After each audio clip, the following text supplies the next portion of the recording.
Okay, we'll move on to travel plans.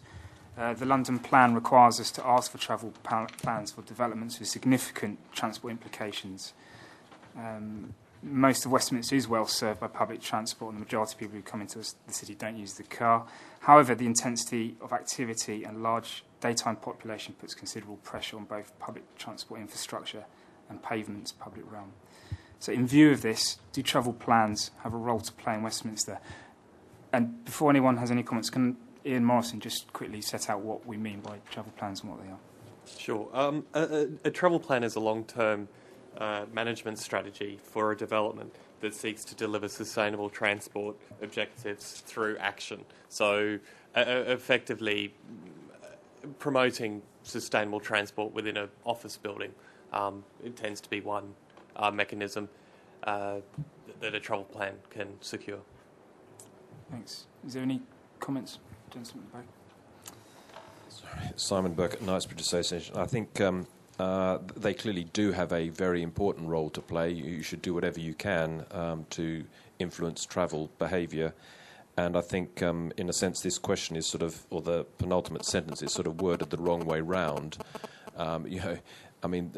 Using public transport and the public realm is, a lot better pedestrian-wise and cycling and those sort of things than encouraging more cars, which where there is a great shortage of space for cars and trucks on the road.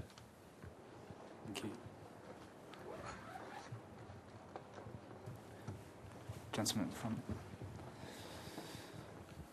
John Canty, Savile, Bird and Axon. From my experience of putting together travel plan documents for developments is in areas such as Westminster, travel plans probably should really focus on the actual measures that are being provided and also on providing information for people to make the best choices. Typically in areas in Westminster you have office developments. There is no on-site car parking, so the development itself is almost self-regulating in terms of a travel plan.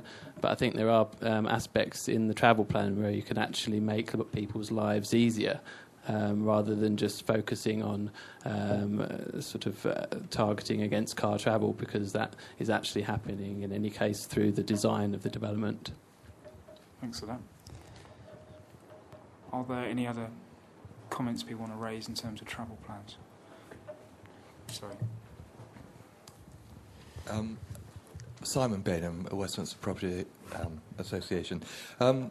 In the limited developments that we've done, speculatively, we found the travel plans very difficult because we don't know who's going to come into the building and how they're going to use the building, what time they'll be open, and a lot of what we're saying is just guesswork. So I agree with the last person that really it's a design issue rather than a travel plan.